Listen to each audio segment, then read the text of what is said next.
আবহাওয়ার খবর জানতে চলে যাচ্ছি সহকর্মী শাহানুর সরকারের কাছে।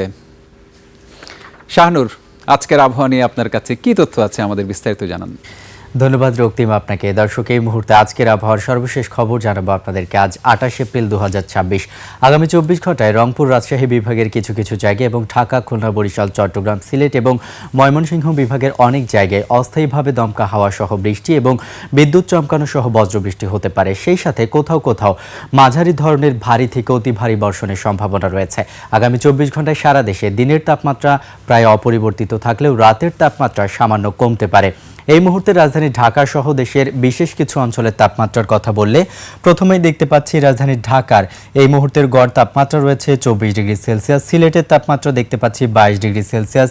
রংপুরের এই মুহূর্তের গড় তাপমাত্রা রয়েছে 26 ডিগ্রি সেলসিয়াস। রাজশাহীর তাপমাত্রা রয়েছে 29 ডিগ্রি সেলসিয়াস। বরগুনার তাপমাত্রা দেখতে পাচ্ছি 30 ডিগ্রি সেলসিয়াস এবং সবশেষ কক্সবাজারের তাপমাত্রা দেখতে পাচ্ছি 29 ডিগ্রি সেলসিয়াস রয়েছে। আজ ঢাকায় সূর্যাস্ত হয়েছে 6টা 26 মিনিটে এবং আগামীকাল ঢাকায় সূর্যোদয় হবে 5টা 26 মিনিটে। রক্তিম, এই ছিল আমার কাছে আজকের আবহাওয়ার সর্বশেষ তথ্য। শাহানুর, আপনাকে অজস্র ধন্যবাদ।